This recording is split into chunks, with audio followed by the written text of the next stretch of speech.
Right breaking news చూస్తున్నాం. Kaleshwaram commission నివేదికపై ఈ నెల 30 నుంచి తెలంగాణ అసెంబ్లీ ప్రత్యేక సమావేశాలు జరగబోతున్నాయి.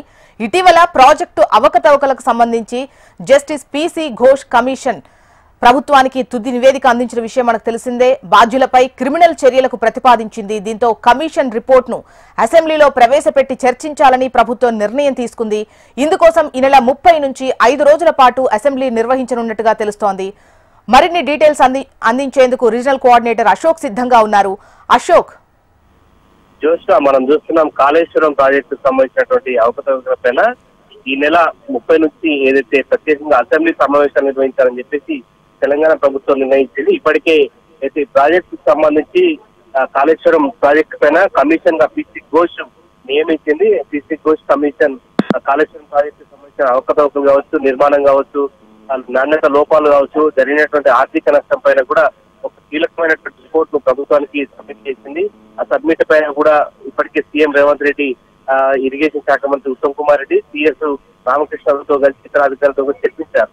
సో ఈ నేపథ్యంలో కాళేశ్వరం ప్రాజెక్టు సంబంధించిన అంశం పైన కీలకంగా చర్చించి దాని తర్వాత ఎటువంటి చర్యలు తీసుకోవాలి, ప్రధానంగా కాళేశ్వరం ప్రాజెక్టు లో ఆర్థిక అవకతవకలు కావచ్చు, ప్రాజెక్టు నిర్మాణం లోపాలకు సంబంధించినటువంటి విషయం అసెంబ్లీలో చర్చించిన తర్వాతనే ప్రధానంగా అరెస్టులకు సంబంధించిన అంశం కూడా ఆ అసెంబ్లీలో చర్చకు వచ్చే అవకాశం ఉంది. దాని తర్వాతనే ప్రభుత్వం ముందుకు పోయే అవకాశం.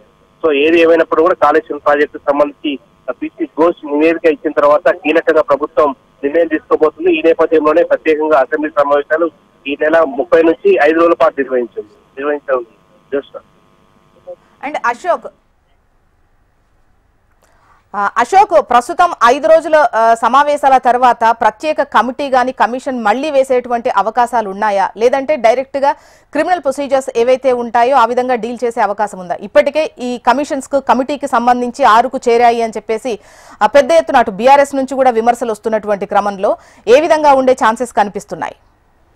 మనం చూస్తున్నాం ఇప్పటికే బీఆర్ఎస్ పార్టీ నుంచి అయితే కాళేశ్వరం ప్రాజెక్టు విషయంలో ఎటువంటి అవకతవకలు జరగలేదు, క్లియర్ గానే ప్రాజెక్టు కట్టామని చెప్తున్నారు. కానీ కాంగ్రెస్ పార్టీ నుంచి కావచ్చు, అలాగే ప్రభుత్వం నుంచి కావచ్చు, పిసి ఘోష్ కమిషన్ ఇచ్చినటువంటి రిపోర్ట్ ప్రకారం చూసినట్టయితే కాళేశ్వరం ప్రాజెక్టు నిర్మాణానికి సంబంధించి ఏదైతే తుమ్మిడిగట్టి దగ్గర కట్టాల్సినటువంటి మేడిగడ్డ రిజర్వాయర్ తుమ్మిడిగట్ట నుంచి మార్చి మేడిగడ్డ దగ్గర కట్టడం జరిగింది. అక్కడ రిజర్వాయర్ లోపానికి సంబంధించి నిర్మాణ లోపాలకు సంబంధించి స్పష్టంగా ఉన్నాయి. అలాగే బ్యారేజ్ల నిర్మాణం కావచ్చు, అలాగే నీటి ఎత్తిపోతలకు సంబంధించిన విషయంలో కూడా చాలా నిర్మాణానికి సంబంధించినటువంటి విషయంలో అంచనాలను కూడా పెంచడం జరిగింది. వీటికి సంబంధించి క్యాబినెట్ అప్రూవల్స్ కూడా లేవని చెప్పేసి పిసి ఘోష్ కమిషన్ నివేదిక ఇచ్చింది. సో ఈ నేపథ్యంలో క్యాబినెట్ అప్రూవల్స్ లేకుండా ఫైనాన్స్ పరంగా ప్రభుత్వానికి తీవ్ర నష్టం జరిగింది. దీనివల్ల ప్రభుత్వం అప్పుల కుప్పగా మారిందని చెప్పేసి కూడా కాంగ్రెస్ పార్టీ ప్రభుత్వం సీఎం రేవంత్ రెడ్డి పదే చెప్తున్నారు. సో ఈ నేపథ్యంలో ప్రత్యేకంగా అసెంబ్లీ సమావేశం నిర్వహించి ఆ తర్వాత ఒక సిట్ ఏర్పాటు చేసి సిట్ విచారణ జరిపిన తర్వాత కాళేశ్వరం ప్రాజెక్టు సంబంధించి ముందుకెళ్లాలి, అరెస్టు కూడా